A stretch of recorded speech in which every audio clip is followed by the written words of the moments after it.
इसके बाद हम परम पूज्य पाद श्री भक्ति वेदांत वन महाराज जी से हम लोग प्रार्थना करेंगे, समय नहीं लेते हुए, कि वे श्री गुरु महाराज जी के बारे में बहुत ही मधुर मधुर बातें वो हमको सुनाए, जो पहले जो मठ में रहे हैं। और विशेष करके पूज्यपाद महाराज जी के बारे में क्या कहूं, महाराज जी की विशेष जो रुचि है, सब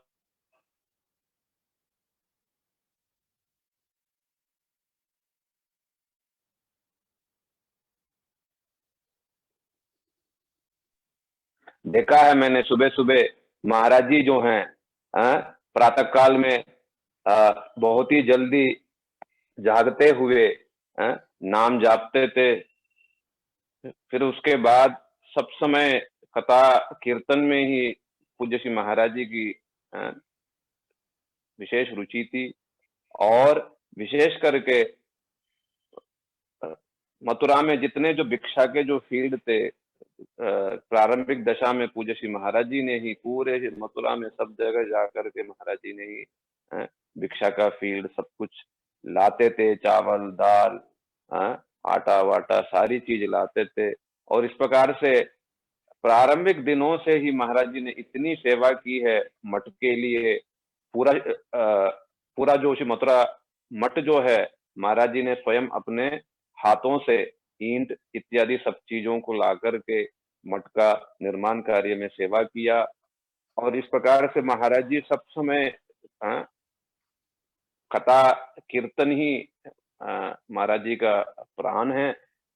हमने जब भी महाराज जी को देखा, सब समय श्री राधा कृष्ण के और गुरुवर्गों की जो कथा में ही डूबे रहते थे सब समय। तो इसलिए पूरे विश्व में पूज्य श्री महाराज जी जो हैं, गुरुदेव की जो वाणी है, सब जगह जा जा करके लगभग 25 साल से महाराज जी सारे विश्व में, और विशेष करके साउथ अफ्रीका ब्राजील में जाकर के पूज्य श्री महाराज जी ने जो है वहां पर श्री रूप रघुनाथ की जो वाणी को सब प्रकार से उन्होंने प्रचार प्रसार किया है और कर रहे हैं। तो इसलिए मैं पूज्य श्री महाराज जी से मैं करूंगा प्रार्थना कि वे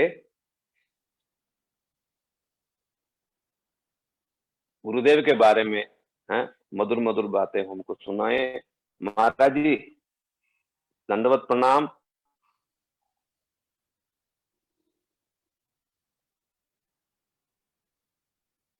हरे कृष्णा महाराज जी, दंडवत प्रणाम।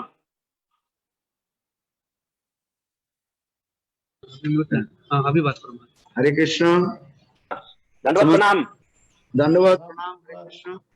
हाँ महाराज जी, जो पहले की बातें, जो मधुर मधुर बातें मठ में किस प्रकार से, मतलब गुरु महाराज जी से क्या आपको प्रेरणा मिली, क्या शिक्षाएं मिली, सब प्रकार की जो शिक्षाएं जो प्राप्त हुआ, और जो प्रारंभिक दिनों में जो जो मतलब बातें हुई हैं, वो सब कृपा करके भक्तों के आगे आप शेयर कीजिएगा। अच्छा, गुरुदेव की जो मधुर स्मृतियां हैं महाराज जी। हरे कृष्ण। ओके। ओम अज्ञानातिमिरान्ध्रस्य ज्ञानाञ्जनशलाकया चक्षुर्मिलितं येन तस्मै श्रीगुरवे नमः। गुरवे गौरचन्द्राय राधिकायै तदालये कृष्णाय कृष्णभक्ताय तद्भक्ताय नमो नमः। नमो महावदन्नाय कृष्ण प्रेम प्रदायते कृष्णाय कृष्ण चैतन्य नाम्ने गौरतिसे नमः। हे कृष्ण करुणा सिंधु दीनबंधु जगत्पते गोपीश गोपिका कांत राधा कांत नमस्तुते। तप्त कांचन गौरांगी राधे वृंदावनेश्वरी वृषभानुसुते देवी प्रणमामि हरिप्रिये। ओम वृंदावै तुलसी देवै प्रिया वै केशवस्य च कृष्ण भक्ति देवी सप्तभक्तये नमो नमः।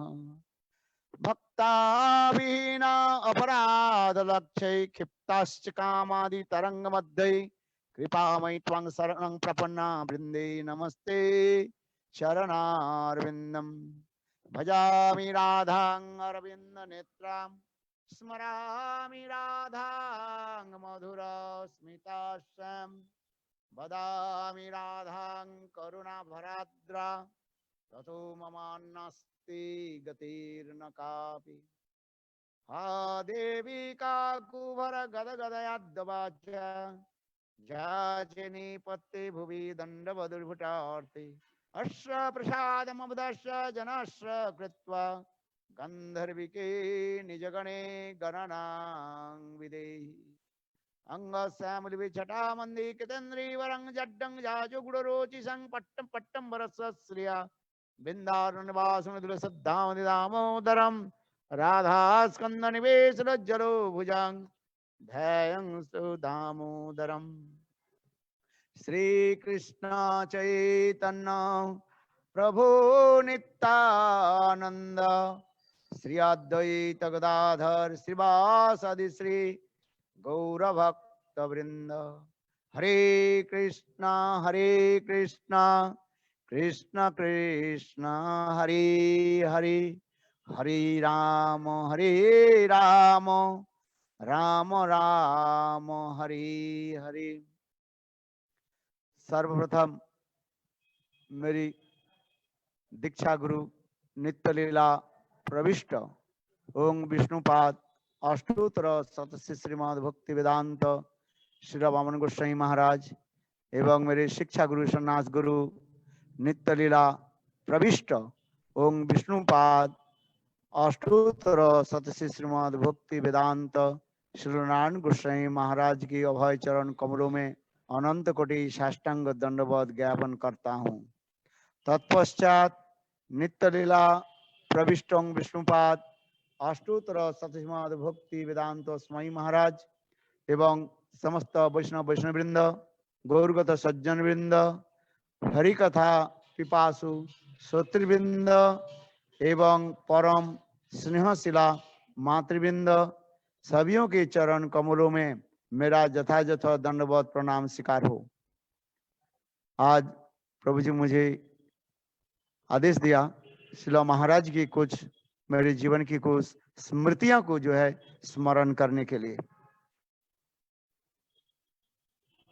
वास्तव रूप में वो स्मृतियां जो हृदय विदारक है, क्योंकि प्राचीन कवियों की भाषा में कहा जाता है स्मृति तुम्ही वेदना, अर्थात पुराने दिनों की कथा हृदय में आने के साथ ही साथ हृदय द्रवीभूत हो जाता है, किंतु मादृश पाषाण हृदय सदृश होने के नाते मेरे हृदय द्रवीभूत नहीं हो रहा है। यह मेरा दुर्भाग्य है, किंतु तथापि गुरुजनों की आदेश पालन करके मैं श्रील महाराज की कुछ कथा स्मरण करना चाहता हूँ। मैं जब पहली बार नवदीप धाम में आए थे, उस समय देवानंद गौड़ीय मठ में कोई सन्यासी नहीं थे, सब सन्यासी बाहर चले गए, अर्थात श्रीमान महाप्रभु की जन्मतिथि उपलक्ष्य में यानी गौर पूर्णिमा के उत्सव के लिए अधिकांश सारे ब्रह्मचारी सन्यासी अनुकूल संग्रह के लिए चले गए थे। उस समय मेरे चाचा जी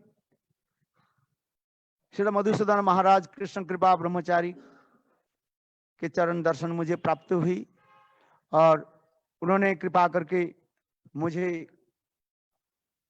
नवदीप धाम तथा अपने चरण कमल की स्थान दिया। हरि कथा के मित्र मेरा बचपन से ही एक विशेष पिपाशा यानी तृष्णा था। हरि कथा श्रवण कीर्तन में मेरे अधिक रुचि में रखता था। मठ में जो कथा आदि ब्रह्मचारी लोग बोलते थे उसमें संतुष्ट नहीं था, इसलिए मैं बीच बीच में नित्य लीला पृष्ठं विष्णुपाद अष्टोत्तर शतश्री श्रीला श्रीधर गोस्वामी महाराज के पास जाते थे और उनकी कथा आदि में श्रवण करता था। इसके पास बाद करीब 2 महीने के बाद श्रीला गुरुदेव श्रीला नारायण गोस्वामी महाराज यह मथुरा से नवद्वीप धाम में पधारे। मेरे याद है प्रथम गुरुदेव की यानी श्रीला गुरुदेव नारायण गोस्वामी के चरण कमल की संदर्शन से ही मेरे हृदय में एक अपराकित दिव्य भावना उत्पन्न हुई। मैं जीवन में समझ गया ये यही मेरा अंतिम जीवन है, अंतिम मेरा समय है। ये ऐसे संत महात्मा की चरण कमल की दर्शन हुई। मैं मान श्री गुरुदेव नारायण गोस्वामी महाराज के चरण कमल में अपने को मैं समर्पित किया। अभी वो स्मृति स्पॉट में मेरा उदित होता है। जय देवानंद गौड़ी मठ में श्री गुरुदेव के साथ मेरा दर्शन हुई। उस समय गुरुदेव के ऐसे सुंदर सुहास्य वदन, अत्यंत मनोहारी, जिनकी नयन कमल और जिस नयन आदि दृष्टि के द्वारा सभियों के चितवन के जो है वो चुराने वाले थे। और मैं भी उसी कड़ी में जब उनके चरण के स्पर्श किया, एक दिव्य अनुभूति मेरा अनुभव हुई। वास्तव रूप में शब्द के द्वारा वो व्यक्त करना संभव नहीं है, तथापि मेरा याद है श्री गुरुदेव मुझे प्रथम संदर्शन में मुझे पूछा, अर्थात मैं कहाँ से आया, मेरा संबंध कहाँ तक है, किसके साथ संबंध है, इसके बारे में पूछा। मैं सारी कथा को मैंने उनके निकट व्यक्त किया। तब उन्होंने कृपा करके मुझे यह बताया, ये मनुष्य जीवन की एकमात्र कर्तव्य है हरि भजन। और विशेष करके मुझे यह पूछा, क्या तुम हरिनाम करते हो? मैंने कहा मैं मन ही मन हरिनाम करता हूँ, अंगुल में मैं नाम करता हूँ। गुरुदेव ने कहा, ये देखो मन मन में नहीं, उच्च स्वर से और तुलसी माला में, जपमाला में नाम करना चाहिए। मेरे हृदय में ऐसी उत्कंठा हुई इस कथा को सुन करके, ये मेरे अंतर हृदय से ऐसे आने लगे। यदि उसी समय गुरुदेव यदि मुझे जपमाला दे तो मैं अपने जीवन को मैं धन्य मानता हूं। ना जानिए गुरुदेव उसी समय मेरे हृदय के भाव कैसे जान लिया, और उसी समय गुरुदेव मुझे एक तुलसी माला, आज जो मैं वो तुलसी माला को अभी तक जो मैं जप करता हूं, वही गुरुदेव श्री गुरुदेव नारायण गोस्वामी महाराज मुझे जपमाला और हरिनाम दिया था। अर्थात श्री गुरुदेव यह हमें समझाया, ये केवल मन के द्वारा ही भजन नहीं होता है, भजन होता है नाम, उच्च स्वर से नाम के द्वारा। गुरुदेव ऐसे मुझे समझाया। और तुलसी माला जपनानी, तुलसी माला के द्वारा नाम करना चाहिए, ये भी गुरुदेव मुझे हृदय में प्रेरणा दी और शिक्षा आदि दी। और अनंतर मैं गुरुदेव के स्मरण करके नाम करता था। फिर इसके कुछ दिनों के बाद, करीब 1 महीने के बाद, मेरी दीक्षा गुरुपाद व नित्य लाभ प्रसंग विष्णुपाद अष्टोत्तर सतसिमद भक्ति वेदांत श्री नारायण गोस्वामी महाराज नवद्वीप धाम में पधारे। उस समय गुरुदेव भी विराजमान थे और गुरुदेव के साथ नारायण महाराज के एक अपूर्व सौहृद प्रेम सूचक वार्तालाप और व्यवहार को देख करके मेरा हृदय संपूर्ण रूप से आकृष्ट हो गए। मैंने देखा श्री गुरुदेव नारायण गोस्वामी महाराज जब आने लगे और नरसिंह तोरण अर्थात नवद्वीप धाम की देवानंद गौड़ी मठ की जो नवद्वीप में जो मठ, उसमें जो नरसिंह तोरण गुरुदेव जब प्रवेश करने लगे, श्री गुरुदेव श्री वामन गोस्वामी महाराज उनको देख करके कैसे साष्टांग प्रणाम किया, ये मुझे देखने के लिए सौभाग्य प्राप्ति हुई। और श्री गुरुदेव भी अपने सतीर्थ ज्येष्ठ गुरु भ्राता को कैसे उनके सम्मान किया, ये सब देखने के लिए सौभाग्य प्राप्ति हुई। गुरु भ्राता और उनके प्रति सम्मान एक अपूर्व। आज ये समस्त देखना बहुत कठिन मिलता है, बहुत दुर्लभ होता है। अंत में मेरा स्मृति पद में इतना ही आता है, जब मेरा हरिनाम के लिए जब मैं श्रील बामन गोस्वामी महाराज के पास गए, तो बामन गोस्वामी महाराज श्रील मेरे हाथ में जपमाला को देख करके मुझे कहा, ये जपमाला कहाँ से प्राप्ति हुई? मैंने निष्कपट रूप में बताया, तो अब उन्होंने क्या कि मेरे जपमाला के जो है अपने सिर पर रख करके प्रणाम करके मुझे वापिस दे दिया। उसको देख करके मैं रोने लगा। ये गुरुदेव जैन बामन गोस्वामी महाराज सबके जपमाला जप करके दे रहे हैं, हरिनाम दे रहे हैं, और मेरा माला को बस सिर पर धारण करके मुझे वापिस दिया। मैं थोड़ा रोने लगा। उस समय कोई ब्रह्मचारी कहने लगे, देखो श्रील गुरुदेव नारायण गोस्वामी महाराज जिसको जपमाला दे देते हैं, श्रील गुरुदेव उसके पुनः नहीं देते हैं। और मैं किसी प्रकार हृदय को धारण करके शांत करके फिर इसके दोल पूर्णिमा के समय, दीक्षा आदि के समय मैं जब गए, श्रील गुरुदेव कहने लगे, ये पहले नारायण गोस्वामी महाराज जी से आदेश लेकर के आओ। जब तक नारायण महाराज जी के आदेश नहीं हो, गुरुदेव नित्य लाभ भक्त वेदांत बामन गोस्वामी महाराज उनको दीक्षा नहीं देते थे। आदेश लेकर के आने पर उन्होंने दीक्षा मंत्र, गायत्री मंत्र आदि प्रदान किए।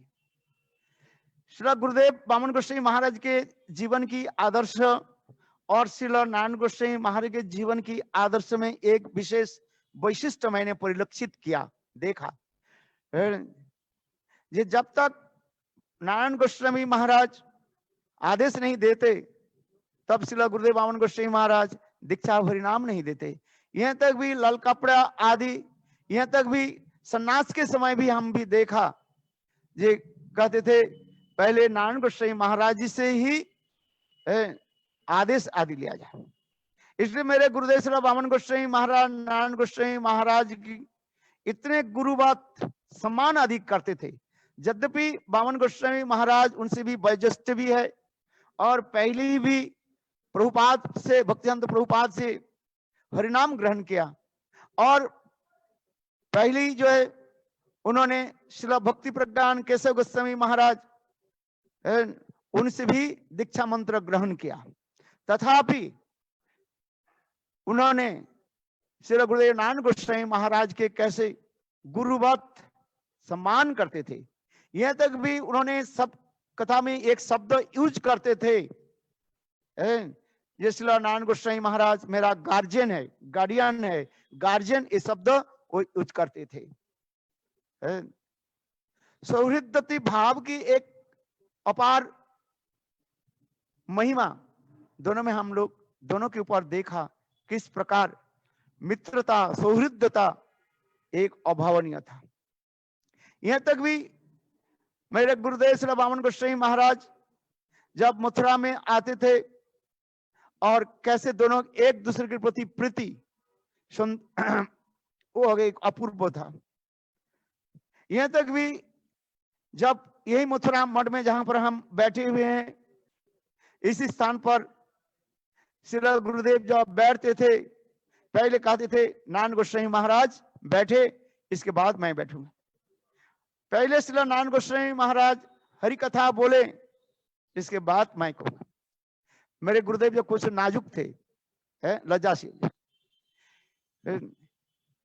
समस्त तत्व जानते हुए पर भी तथापि श्री गुरुदेव नारायण गोस्वामी महाराज की जो है सर्वोत्तम आसन पर बैठाते थे। तिनाद भी सुनी तरुव श्रेष्ठना अमानी न मान देन कीर्तनीय सदाहरी, इस श्लोक के मूर्तमान प्रतीक थे। और श्री गुरुदेव श्री नारायण गोस्वामी महाराज भी कैसे ब्रज प्रेम में विभावित होकर के और ब्रज की कथा महात्मा श्रवण कराते थे। श्री गुरुदेव की नारायण गोस्वामी महाराज की कथा की एक विशेष वैशिष्ट मेरा याद है। जितने भी कथा बोलते थे, सभी कथा के घुमा फिरा करके अंत में ब्रज गोपियों की प्रेम महात्मा वर्णन करते थे। क्योंकि रूप रघुनाथ की कथा ही जीवन की सार है। जिस प्रकार कृष्णदास कविराज गोस्वामी चैतन्य चरितामृत में वर्णन करते हैं, रूप रघुनाथ पदे रघुमरास, रूप रघुनाथ की कथा ही हमारे एकमात्र जीवन की जो है सार बताते हैं। श्री गुरुदेव की विशेष एक वैशिष्ट उनकी स्नेहशील और उनकी स्नेह भरा ये एक दृष्टि, वो एक अपूर्व था। किसी के भेदभाव नहीं करते थे। उस समय गुरुदेव श्री नारायण गोस्वामी महाराज हरिनाम देते थे according to the rules and regulation Gaudiya Vedanta Samiti. आचार्य नित्य प्रविष्ट विष्णुपाद अष्टोत्तर सतमा भक्ति वेदांत वामन गोस्वामी महाराज। इसलिए श्रील वामन गोस्वामी महाराज ही गायत्री मंत्र दीक्षा मंत्र आदि देते थे। श्री नारायण गोस्वामी महाराज उस समय कुछ विशेष लोगों की यह हरिनाम देते थे। कभी कभी हम लोग भी गुरुदेव के निकट कुछ अभिमान करते थे, क्योंकि अत्यंत घनिष्ठ होने के नाते हम लोग गुरुदेव के ऊपर जाने गोस्वामी महाराज कभी कभी एक शब्द कहते थे, जे हम लोग तो आपके शिष्य नहीं हैं, हम तो वामन गोस्वामी महाराज के शिष्य हैं। तो ये शब्द कहने पर गुरुदेव इतने सुंदर वचनों के द्वारा हमें सांत्वना प्रदान करते थे। कहते एक शिष्य होता है, शौकिया शिष्य होता है, और एक होता है परकीय शिष्य होता था। गुरुदेव शौकिया और परकीय शिष्य के बारे में कहते थे। जिस प्रकार गुरुदेव उदाहरण देते थे, देखो मथुरा अथवा द्वारका में कृष्ण के महिषिया के कहा जाता है शौकिया कहा जाता है, और ब्रज में गोपियों की कहा जाता है परकिया। जो शौकिया अपेक्षा परकिया की विशेष महत्व गुरुदेव वर्णन करते थे। और इतने सुंदर सहस्त्र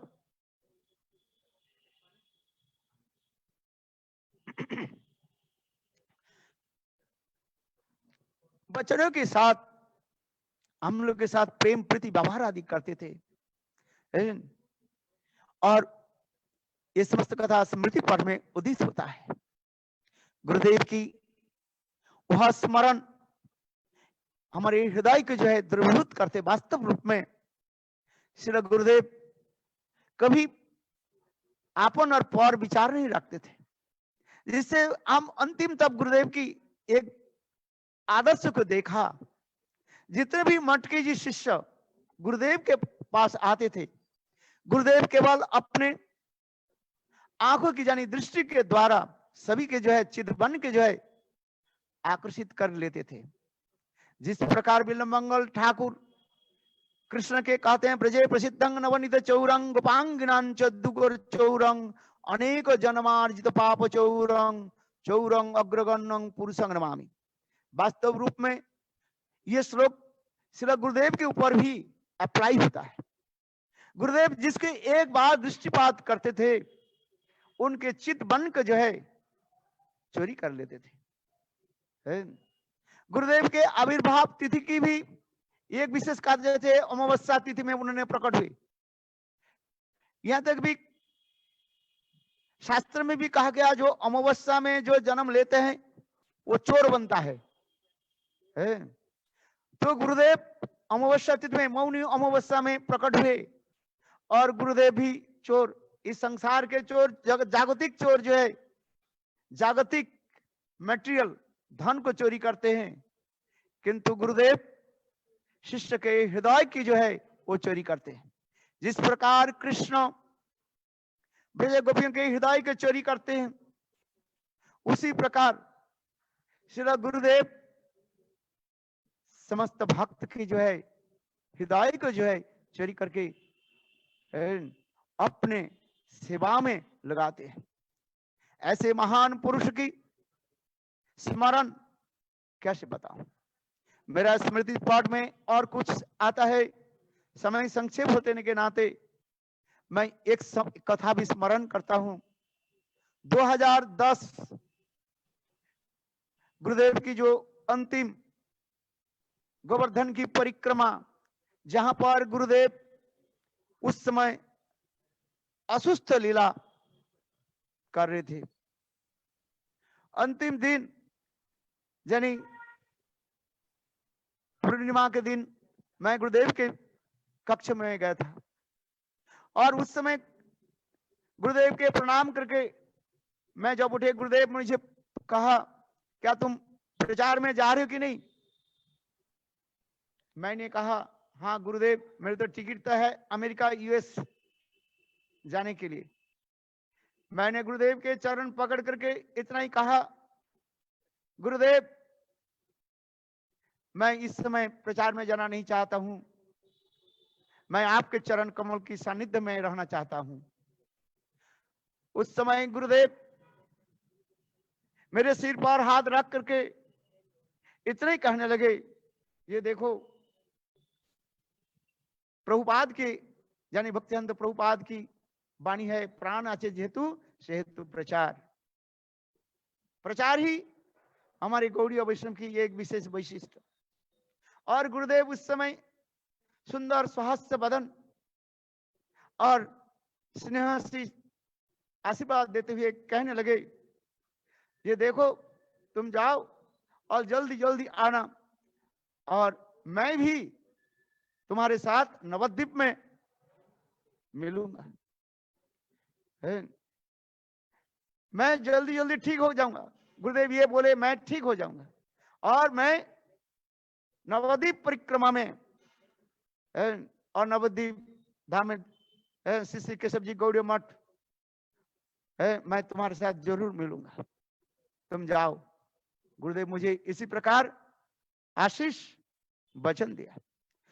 गुरुदेव के इस वचन के ऊपर विश्वास करके मैं उस समय अमेरिका चले गए थे। मेरा याद है ह्यूस्टन में जब गुरुदेव के बारे में मैं कुछ बात कर रहा था और उस समय 29 दिसंबर सुबह के समय, उस समय उधार के समय जो है मैं विचार कर रहा था, कुछ मुझे आज ऐसे अपशकुन लग रहा है, पता नहीं मन की कुछ चंचलता है। और उस समय उस दिन भी मेरा टिकट था मायामी से रियो डी जेनेरो ब्राजील जाने का।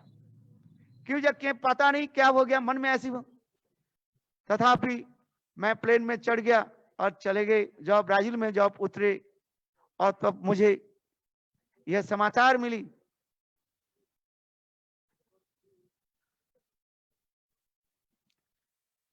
गुरुदेव की अंतर्ध्यान की लीला की मेरा समाचार मिली।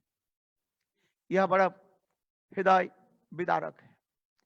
वह गुरुदेव की स्मरण बहुत दूर होने के बाद मैं गुरुदेव की अपराकृत कलवर समाधि में उपस्थित हो नहीं सका।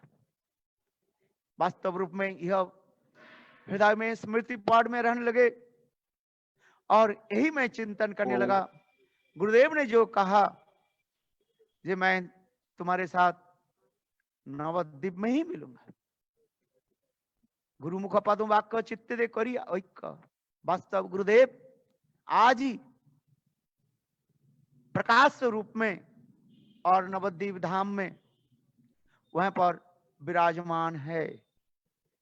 वह गुरुदेव की कथा, ये स्मरण और गुरुदेव के आशीर्वाद मैं आज भी मैं स्मरण करता रहता हूं।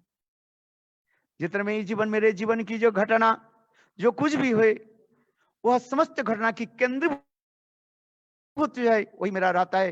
यही केशव जी गौड़ीय मठ में हम गुरुदेव के सेवा के लिए अपने को समर्पित करते थे। जो कुछ भी मुझे प्राप्त होता था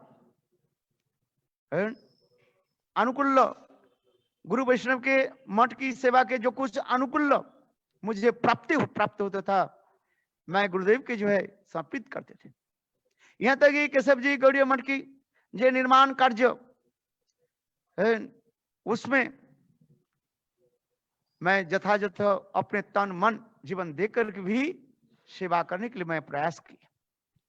मैं कोई आत्म प्रशंसा नहीं करते, किंतु तथापि प्रसंग क्रम से आ जाता है गुरुदेव के प्रति ऐसे।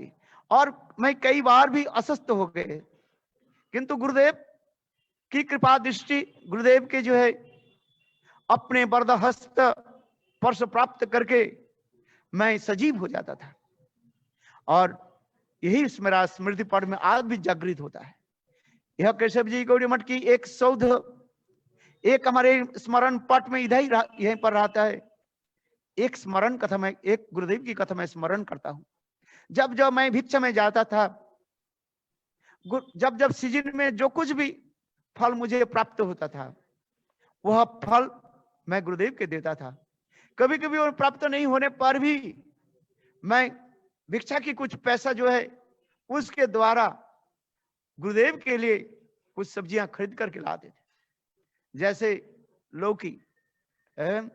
बहुत गुरुदेव के जो है लौकी जो बहुत प्रिय था, और ऐसे सुंदर लौकी मैं बाजार से कभी खरीद करके लाते थे। अथवा कभी कभी और कुछ कॉलोनी में जाते थे, और जिसके घर में ये सब सब्जियां देखते थे, मैं उनसे भी भिक्षा करके मैं गुरुदेव को जब देते थे, गुरुदेव प्रसन्न होते थे। क्योंकि गुरु सेवा ही यही जीवन की साथ है। जीवन की उद्देश्य है ये जस्य प्रसादाद भगवत प्रसादो यस्य प्रसादानुगति कुतोपि ध्यांस वंश जसस्त्री वंदे गुरु श्री चरणारविंदम। इसी को मैं स्मरण करता था। गुरुदेव की चरण कमल में रहने की सौभाग्य प्राप्ति हुई। गुरुदेव की हरि कथा इतने सुमधुर, जिससे मेरा हृदय के जो है सब सदा सर्वदा आकृष्ट करके रखता था। मैं जहां पर भी भिक्षा में जाता था, गुरुदेव की हरि कथा की प्रारंभ होने के पहले ही मैं पहुंच जाता था। कभी कभी किस कारण से यदि देर हो जाते थे, गुरुदेव कहते थे वो सुबल से कहाँ गए, अथवा बन महाराज जी कहाँ गए। विशेष करके जन्माष्टमी के समय अनुकूल संग्रह आदि के लिए कभी कभी दूर में जाना पड़ता था, आने में देर हो जाता था। किंतु देर होने पर गुरुदेव मेरे लिए कथा की जो है कुछ अपेक्षा करते थे। गुरुदेव स्वयं कहते थे, मैं गुरुदेव के जब कमरे में जाते थे, गुरुदेव ने कहा, ये देखो तुम अभी आए नहीं, इसलिए मैं तुम्हारे लिए मैं अपेक्षा कर रहा था। एक कथा किसी को मत बोलना, कि तुम जो बोले और दूसरे व्यक्ति हमारे ऊपर अभिमान प्रकाश करेंगे। गुरुदेव के कमरे में जब जाते थे, कभी कभी गुरुदेव ऐसे बोलते थे। गुरुदेव यहीं तक भी बोलते थे, देखो आज ये कथा जो बोला, ये देखो तुम लोग हमारे सामने बैठी हुए ना, ये समझते जो कथा अत्यंत गुड़ कथा है। विशेष करके राधा कृष्ण की जो गुड़ कथा जो है, चैतन्य महाप्रभु की जो अंतिम कथा जो है, दिव्य उन्माद दशा की कथा गुरुदेव वर्णन करने के बाद गुरुदेव यही कहते थे, ये देखो तुम लोग हमारे सामने बैठे हुए हैं, इस कथा में बता दो। वास्तव वो कथा ही जो है हमारे सार है, जीवन सार है। गुरुदेव की ऐसे अनूठा जो प्रेम प्रीति, वो कैसे हम भूल जाए। वह कथा भी अब स्मरण पथ में आते हैं। गुरुदेव कभी कभी हमारे कभी उद्धत देख करके, उद्धता उद्दंड आदि देख करके शासन भी करते थे। जैसे एक कथा में स्मरण करता हूं, एक बार गुरुदेव के साथ हम परिक्रमा कर रहे थे। उस समय मैं पहली बार क्या बोले 2001 में जो है 2000 में हमारे सन्यास हुआ। 2001 में ब्रजमंडल परिक्रमा करते थे। उस समय हमारे जो है वो प्रेम प्रजन अरण्य महाराज, और हम लोग वहीं पर गए थे। ब्रह्मण्ड घाट के दर्शन के पश्चात हम लोग वो जमलार्जुन भंजन दर्शन करे, और उस समय कुछ विदेशी लोग हमारे पास भी एकत्रित हो गए थे। और हमारे स्वभाव होता ही है, मेरे सामने कोई आ जाए और कथा सुनने के लिए कोई उद्ग्रीव हो, उत्कंठित हो, मैं बोलना शुरू कर देता हूं। मैं कोई समय देखता नहीं, मैं बोलना शुरू कर दिया, और थोड़ा और इतने समय किसी ने कंप्लेन कर दिया गुरुदेव के जो है वन महाराज वहां पर हरि कथा बोल रहे हैं और बस में कोई यात्री नहीं चढ़ रहे। और ठीक उसी समय गुरुदेव आ गए। मैं जानता हूं गुरुदेव की कोई कंप्लेन करे और गुरुदेव उसके जरूर दंड देंगे। देखो मैं भाग गया और प्रेम प्रयोजन को कान पकड़ गुरुदेव को थप्पड़ दिया और गुरुदेव क्या करने लगे, उस समय मेरे पीछे पीछे दंड लेकर दौड़ने लगे। अंत में गुरुदेव मुझे दंड दे करके दो मारा और कान पकड़ लिया सबके सामने। फिर मेरा भी कुछ भी तो है मन में लगा जो गुरुदेव आज मुझे दंड दिया। रात को प्रणाम करने के लिए जब गए गुरुदेव के पास गुरुदेव कहने लगे कि देखो सन्यासी, आप लोग सन्यासी है, आप लोग को मारना मेरे उचित नहीं है। मैंने कुछ ऐसे कर दिया। मैंने गुरुदेव के चरण कहा दिया गुरुदेव आप हमें जो आज जो कृपा की न भूतो न भविष्यति है। फिर गुरुदेव को कथा सुनाया, प्रभुपाद की वाणी सुनाया। जिस दिन गुरु शिष्य के जय दंड देते हैं, शासन करते हैं, इसके मतलब गुरु उसके अपना ही मानते हैं। जैसे माँ जैसे अपने बच्चा को दंड देते हैं और उसके स्नेह करते हैं। बंगला में एक शब्द आता है शासन करे ताहर साजे सुहाग करे जई। शासन करना उसके यथार्थ होता है जो प्रेम प्रति करता है। इसलिए गुरुदेव भी ये समस्त कथा सुनाया। वास्तव में गुरु कृपा प्राप्ति करना है गुरुदेव के शासन के जो है अपने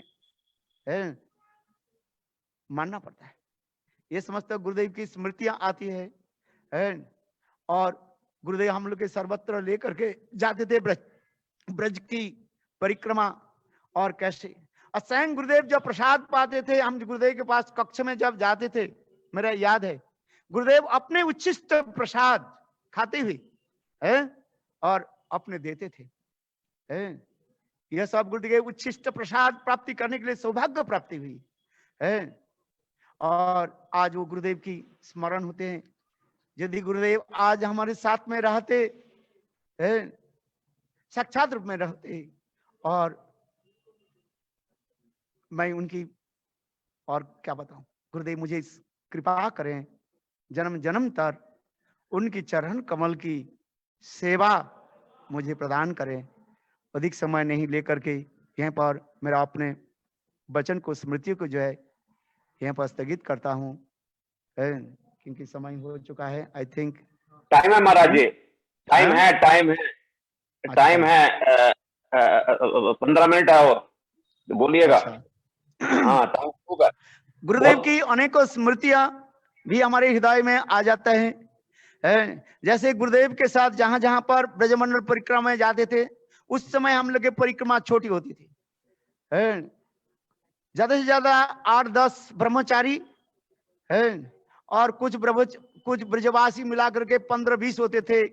और हम लोग गुरुदेव के साथ ट्रैक्टर में बैठ करके, आज तो हम बस में, कार में बैठ करके जाते हैं, किंतु उस समय हम जो ब्रजमंडल परिक्रमा करते थे शुरू में गुरुदेव के साथ ट्रैक्टर में बैठ करके जाते थे। गुरुदेव स्वयं भी ट्रैक्टर में बैठते थे और बिहार जंगल होते हुए, कंटकाकृष्ण पथ होते हुए अंदर में हम जाते थे और गुरुदेव उस स्थान पर जा करके सुंदर कथा आदि वर्णन करते थे। जैसे एक स्मृतियां आ जाती है मेरा, जब गुरुदेव के सब जाते थे सुनहरी कदम विखंडी, ये कामा होते हुए और जाना पड़ता था। आजकल तो सुंदर रास्ता भी हो गया, किंतु आज से 30-35 साल पहले वहां पर कोई रास्ता नहीं था। दोनों तरफ जो है बबुल के पेड़, कांटे के पेड़, और बिहार जंगल भी है।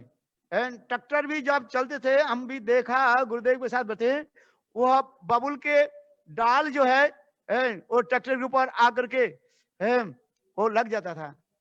मैं भी देखा, साक्षात रूप में देखा, गुरुदेव हम लोग के साथ वो ट्रैक्टर में ऐसे बिल्कुल ऐसे करके बैठते थे और वो बबुल के कांटा आकर के गुरुदेव के उत्तरी के जो है फाड़ देते थे, लिखे कर।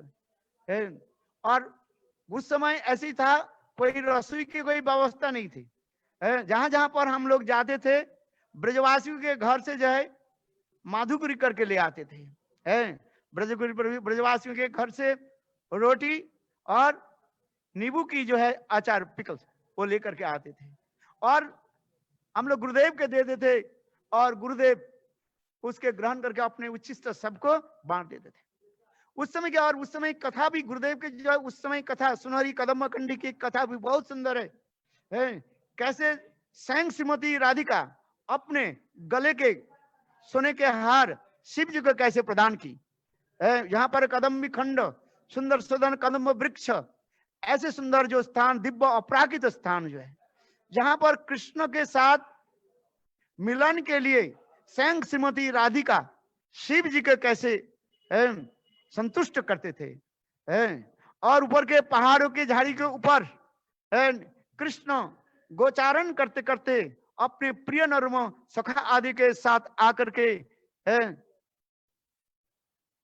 कैसे कृष्ण के श्रीमती राधिका के साथ अनेक प्रकार जो है बिहार प्रेम बिहार आदि करते थे।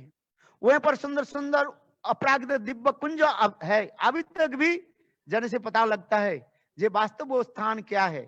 गुरुदेव वहीं पर जाकर के बताते थे। मेरा आज तक याद है गुरुदेव के वह सहस्य वदन और उनकी सुंदर नीलाभ दृष्टि और उसके द्वारा कैसे गुरुदेव भाव में विवाहित होकर के वो समस्त कुंज की लीला आदि कथा आदि वर्णन करते थे। स्मृति पट में अभी तक उदित होते हैं। जब हम लोग गुरुदेव के साथ वह पहाड़ की ऊपर चढ़ जाते थे और चारी तरफ दिखाई पड़ता था, देखो कैसे सुंदर सुंदर मयूर मयूरी के नृत्य। हमें याद है जब गुरुदेव के साथ वही सुनहरी कदम्ब खंड के ऊपर चढ़े और देखा क्या नीचे जमीन पर जो है सुंदर स्थान ऐसे सुंदर कृष्ण के मानो गोचारण भूमि आज तक भी विद्यमान है, दिखाई पड़ता है। और मयूर मयूरी कैसे पंखा फैला करके कैसे नृत्य आदि करते हैं, कोयल कैसे कुहकते हैं, वो अपराकृत दिव्य स्थान है। आज तक भी जाने से पता लगता है जी वो ब्रज की एक निराला वो स्थान है। क्या शब्द की धारा क्या भाव व्यक्त करें। वो गुरुदेव वहीं पर जाकर के कृष्ण की अनेकों जो है गुज्जाति गुज्जतम निकुंज लीला आदि के कथा वर्णन करते थे। गुरुदेव की ऐसे कथा ऐसे सुंदर था, मधुर्य है। यह तक भी ये हमारे इस्कन मठ से जो है ये तमाल कृष्ण महाराज गिरिराज महाराज ये लोग भी कभी कभी गुरुदेव के साथ जब जाते थे तो गुरुदेव कृपा करके उनके गाड़ी में तब तो हमारे केशव जी गौड़े मठ में कार भी नहीं था। कार तो बहुत दूर की बात है। दोनों टाइम चावल खाना बहुत कठिन था। उस गाड़ी के बात क्या कहें, कार के बात हम क्या कहें। उस समय की बात जो है हम बंगाली होने के नाते चावल खाने की हमें आदत है, रोटी खा नहीं पाते हैं। और गर्मी के समय रोटी खाना और भी हमें क्या हो जाता है, मुश्किल हो जाता था। आज की जो स्थिति और उन समय की स्थिति में ना जाने आसमान जमीन फर्क है। वो गाय के मुख से जो फूल गोभी लाए थे महाराज, वो गाय के मुख से जो फूल गोभी लाए थे, वो देखो अभी प्रभु ने मुझे तो कहने लगे, देखो हम उस समय हमारे मठ की स्थितियां क्या बताऊं। हमारे पास इतने गुरुदेव के पास इतने आर्थिक उन्नति नहीं था, अत्यंत संकुलन था। हमारे ये धर्मशाला के जो है मैनेजर थे कुंज बिहारी प्रभु।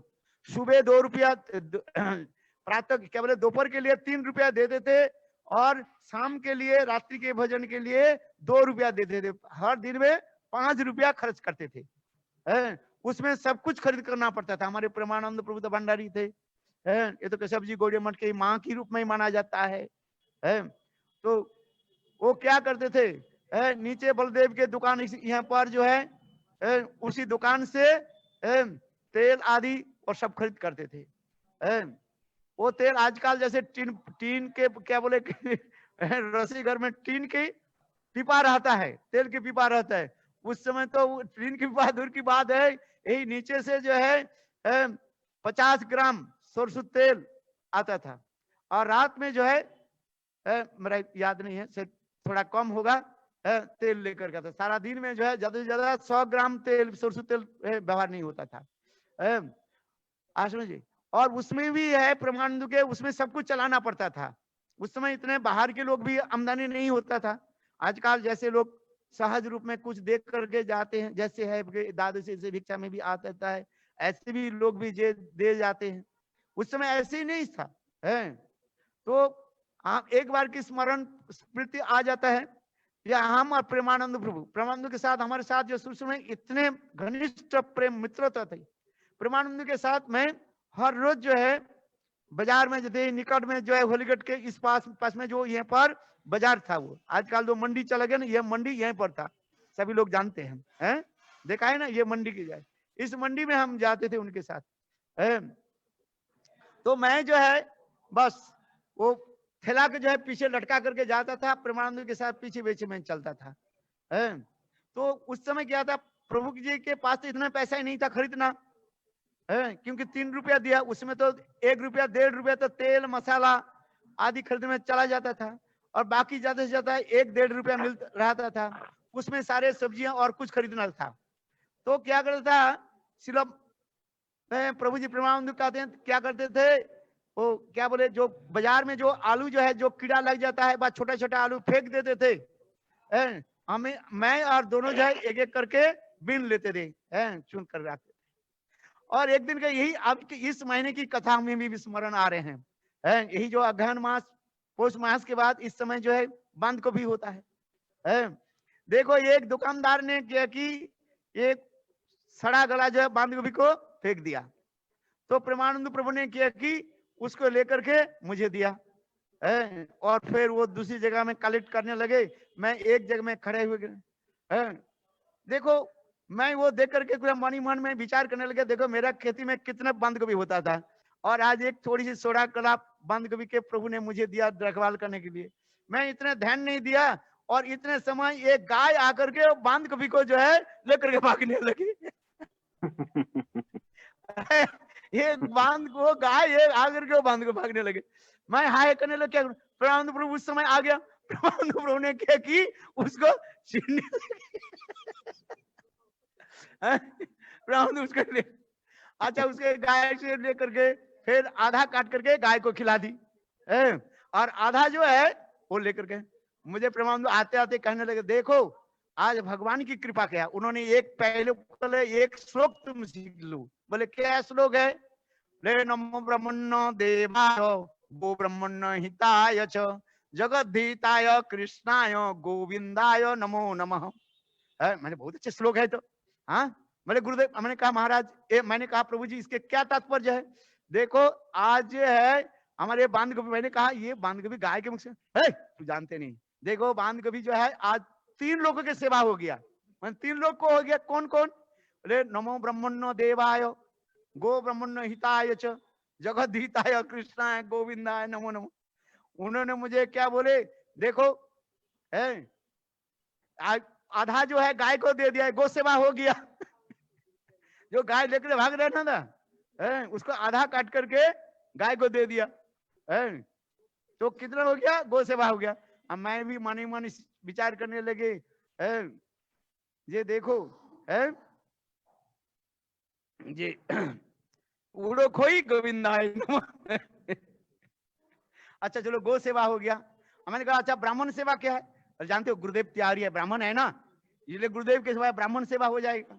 मैंने कहा आप ही तो ब्राह्मण है नहीं गुरुदेव ब्राह्मण है क्यों, प्रेमानंद प्रभु तो ब्राह्मण कुल में जन्म लिया है। मैंने कहा मेरे मुख से निकल गया, मैंने कहा आप नहीं नहीं गुरुदेव ब्राह्मण है, तैयारी ब्राह्मण है त्रिवेदी ब्राह्मण है, अजय गुरुदेव तो इसके गुरुदेव की सेवा में जाएगा और तीसरी क्या कृष्ण सेवा हो गया ठाकुर जी के भोग लगाएंगे, इसलिए ये बांध गोभी के जीवन सफल हो जाएगा ऐसे ऐसे हम लोग के दिन बिताया उस समय ऐसे नहीं था आजकल जैसे, उस समय सभी ब्रह्मचारी के प्रातः काल में 2-2 रोटी और वो दिया जाता था, क्या बोले नींबू के अचार। मेरा याद है मैं वेटरनरी कॉलेज में जाता था, वहीं पर बहुत नींबू होता, नींबू है उसको मैं लेकर के आता था, बड़ी भर कर लेता था और प्रेमानंद प्रभु ऊपर छात में रख करके उसमें काट करके नींबू के अचार बनाते थे। और प्रातः काल में भोजन ब्रेकफास्ट में सभी ब्रह्मचारी के जो है 2-2 रोटी, 3 रोटी नहीं, 2-2 रोटी सबको दिया जाता था, है, किंतु उस समय सब कुछ है, सब यही था सब, है।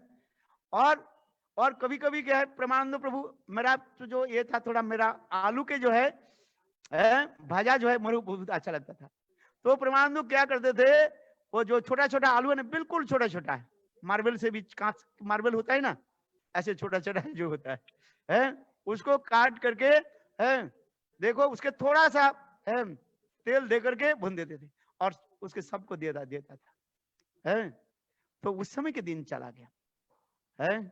परमानंद प्रभु सबको कैसे स्नेह प्रीति आदि रखते थे, है। गुरुदेव की सेवा आदि करते थे। परमानंद की महिमा की, गुरुदेव की महिमा कहने के साथ ही साथ परमानंद की महिमा भी मुझे बोलना पड़ता है। देखो कभी कभी माधव महाराज यानी उस समय नवीन कृष्ण ब्रह्मचारी कहीं कहीं वो कालेक्शन में चले जाते थे, जैसे कभी दिल्ली चले जाते थे और कभी वो नैनीताल चले जाते थे और कभी वो क्या बोले कानपुर में भिक्षा में चले जाते थे, ज्यादा दिन के नहीं है, 8-10 दिन के लिए चले जाते थे। उस समय नवीन ब्रह्मचारी जो है मुझे गुरुदेव की सेवा भार मुझे देते थे, गुरुदेव के कपड़ा साफ करना, मैंने गुरुदेव के लिए रस्सी बनाना, ये मैं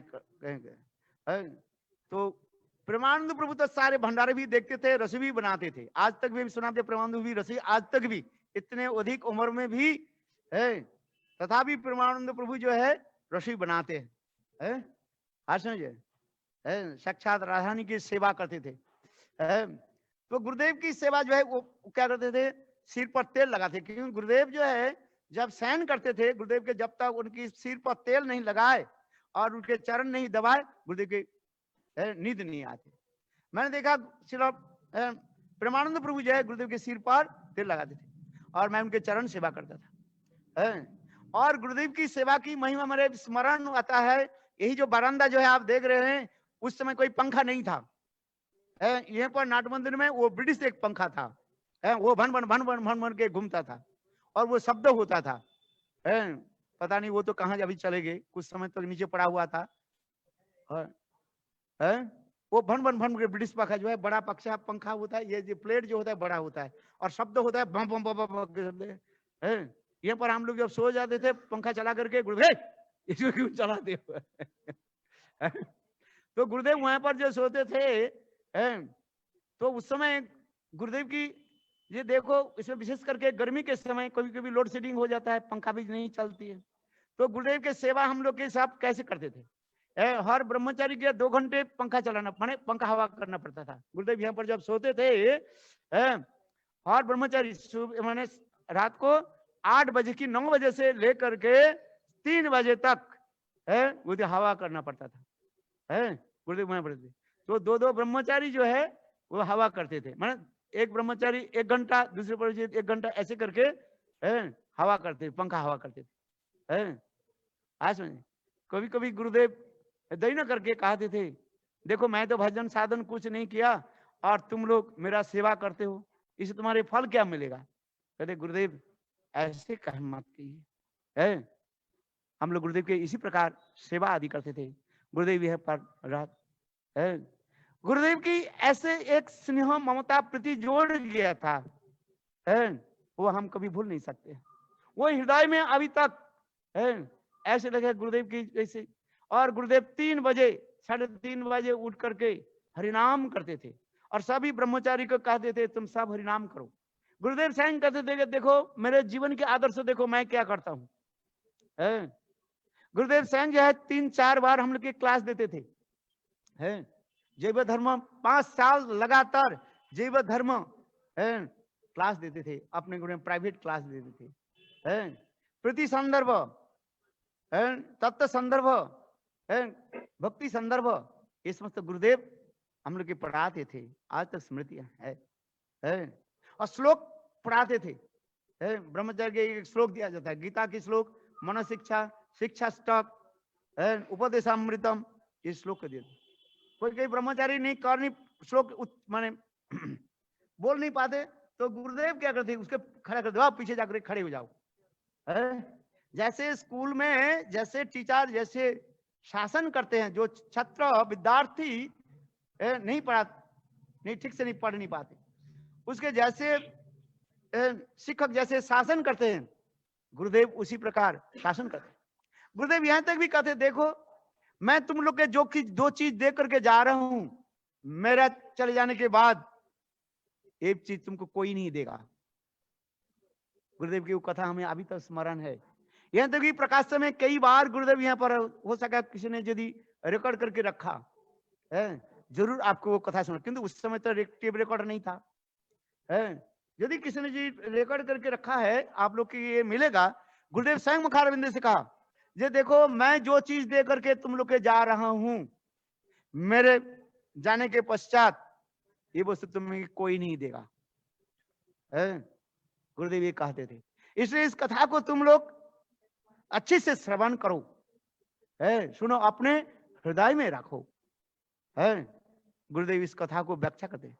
विशेष करके मेरा याद है ये श्लोक के जो जब जसुमती नंदन ब्रजवर नागर है, इस गोकुल रंजन का, अच्छा किसमें वो है जी,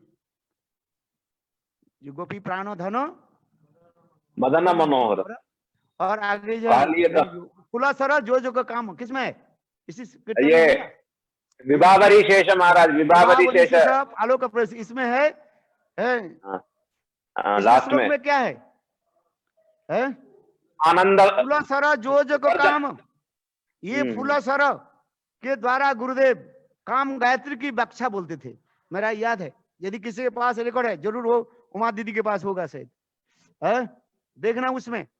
इसमें फूलासरा जो का काम, इसके द्वारा काम गायत्री के व्याख्या गुरुदेव करते थे। उस समय तो हम लोग केवल मात्र ही थे उसमें, बाहर के लोग ज्यादा नहीं आते थे। 2-4 ब्रजवासी लोग शाम के समय आते थे और हम लोग केवल ब्रह्मचारी वहीं पर थे। और गुरु से ऐसे ऐसे निगुण तत्व के जो है और रसपूर्ण कथा को गुरुदेव बताते थे। ये फूलासरा जो का काम है, काम गायत्री की व्याख्या, उनके अंतर्निहित व्याख्या को गुरुदेव करते थे और कहते थे देखो ये समस्त कथा जो है कौन बताएंगे। जयदेव गोस्वामी के गीत गोविंद की एक एक श्लोक की भी बताते थे। विशेष करके उस श्लोक एक श्लोक के गुरुदेव सुंदर रूप में व्याख्या करते थे। यदि हरि स्मरण सरसंग मनो, यदि कला से विलास कुतूहलम, मधुर कोमलकम तो पदावली सुनुतदा जय देव सरस्वती। गीत गोविंद की कुछ कथा भी गुरुदेव वर्णन करते थे। गोविंद क्या बोले, कृष्ण कर्णामृत ग्रंथ की 2 श्लोक, प्रथम श्लोक और 104 नंबर श्लोक के गुरुदेव इतने सुंदर रूप में व्याख्या करते थे, जैसे दीक्षा गुरु और शिक्षा गुरु के बारे में बताते थे। दीक्षा गुरु के जानियो तुम्हें ताहार रूप, शिक्षा गुरु के जानियो तुम्हें ताहार स्वरूप, अंतर्जामी भक्त श्रेष्ठ यही 2 रूप। दीक्षा गुरु और शिक्षा गुरु के बारे में इतने सुंदर सरस व्याख्या करते थे। गुरुदेव कहते थे देखो कभी कभी दीक्षा गुरु अपेक्षा शिक्षा गुरु के वैशिष्ट विशेष दिखाई देता है। जैसे गुरुदेव वर्णन करते थे, मैं स्मरण होता है कृष्ण कर्णामृत ग्रंथ में 104 नंबर श्लोक को आप देखो। पहली नंबर श्लोक जो श्लोक जो है और 104 नंबर श्लोक दोनों की कंपेयर करके देखो। दीक्षा गुरु और शिक्षा गुरु की तुलनामूलक आलोचना करते थे और उसमें विशेष करके 104 नंबर श्लोक में उसमें शिक्षा गुरु के महात्मा वैशिष्ट अधिक रूप में गुरुदेव कहते थे। प्रेम दंच में, काम दंच में, जीवनंच में जीवना परह। ये 104 नंबर श्लोक में इसमें शिक्षा गुरु के विशेष महात्मा दिखाया गया। यद्यपि साधारण के लिए कहा जाता है दीक्षा गुरु के प्रति अधिक तुम्हें ध्यान देना चाहिए आज में, किंतु जब भजन राज्य में प्रवेश करते करते निगुण भजन में चले जाते हैं तो अब शिक्षा गुरु के किसी प्रकार दीक्षा गुरु से कम नहीं बताया गया है। इसलिए गुरुदेव इस संदर्भ में बताते थे, ये देखो रघुनाथ दास गोस्वामी दीक्षा किसने लिया, यदुनंदन आचार्य से, किंतु रघुनाथ दास गोस्वामी सारे शिक्षा गुरु किसको कहते हैं, चैतन्य महाप्रभु, स्वरूप दामोदर, राय रामानंद, उसके आगे लेकर के चलते चलते रूप गोस्वामी पाद। और रूप गोस्वामी पाद की शिक्षा गुरु के बारे में इतने समर्पित किया विलाप कुसुमांजलि ग्रंथ में, तो श्री रघुनाथ दास गोस्वामी अपने रोति मंजरी के भाव में इतने आविष्ट हो गए, अपने शिक्षा गुरु रघुनाथ रूप गोस्वामी पाद के रूप मंजरी रूप में दर्शन करके उनकी प्रणाम मंत्र करने लगे। श्री गुरुदेव कहते थे ये देखो इस जगत में प्रणाम और उसमें प्रणाम में क्या अंतर होता है। यहाँ पर हम गुरुदेव के प्रणाम करते हैं, नमो अज्ञान तिमिरांध्रस्य ज्ञानांजन शलाकया चक्षुरुन्मिलितं येन तस्मै श्री गुरवे नमः। ये वास्तव क्या है, ऐश्वर्य मूला प्रणाम होता है, इसमें ऐश्वर्य बुद्धि रहता है।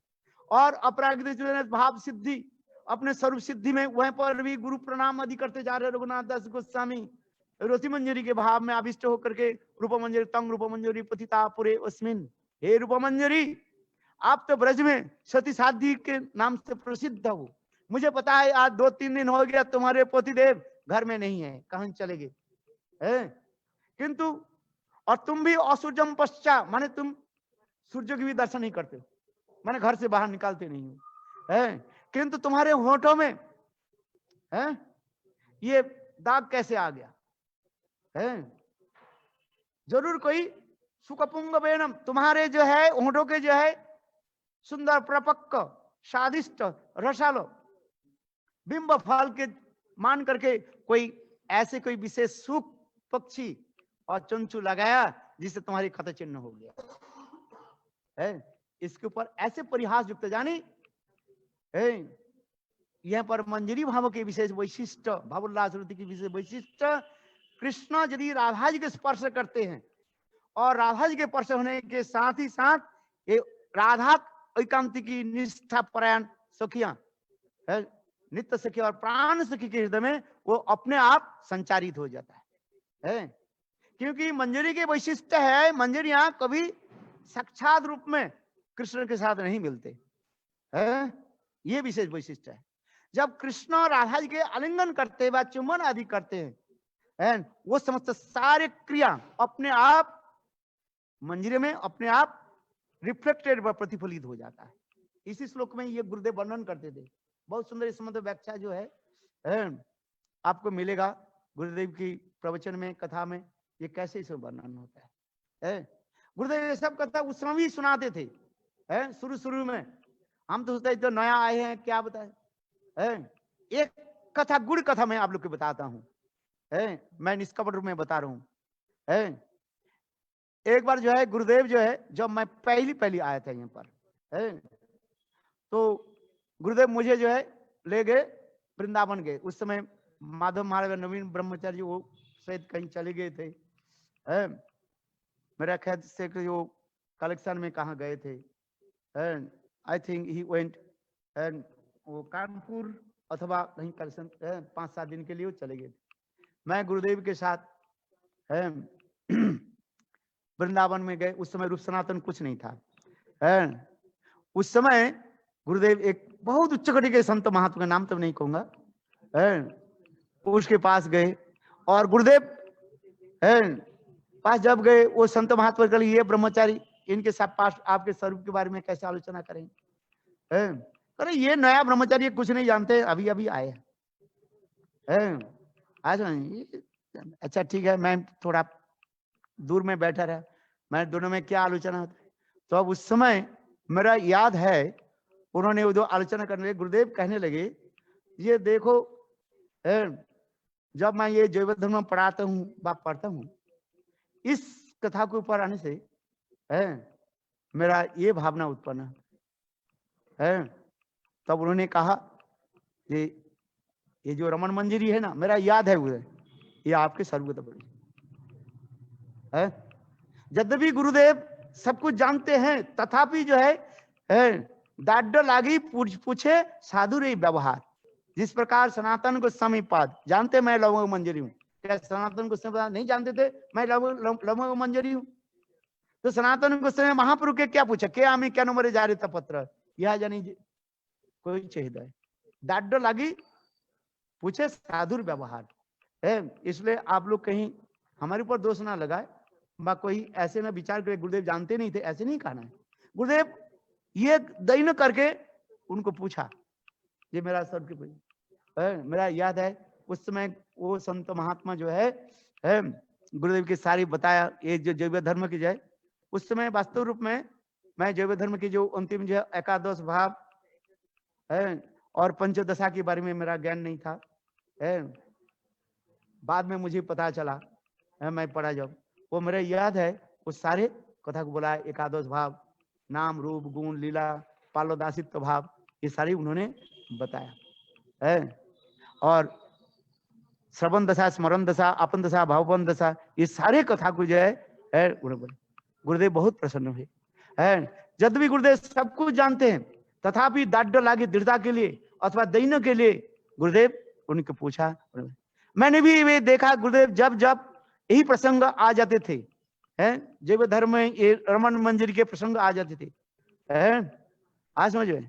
तो रमन मंजरी, हे रमन मंजरी, ये कखटी जो है बूढ़ी कखटी राधा कृष्ण के निद्रा के जो है ये व्याघात कर रहे हैं। ये रमन मंजरी तुम्हारी सेवा है, तुम जाओ। जब तुम्हें लिखा है ना, मैं देखा गुरुदेव जब इसी के जब वर्णन करते थे, गुरुदेव के आंख छल छल हो जाते थे, हैं आंखों के आंसू की धारा हो जाती है।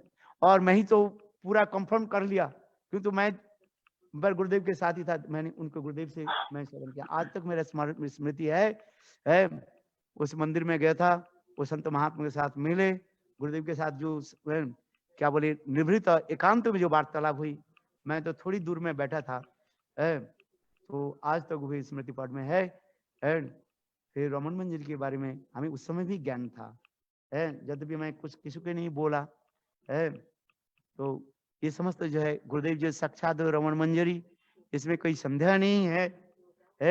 किंतु देखो गुरुदेव के रमन मंजरी तो आपने सुना, किंतु उसके अनुभव करना है।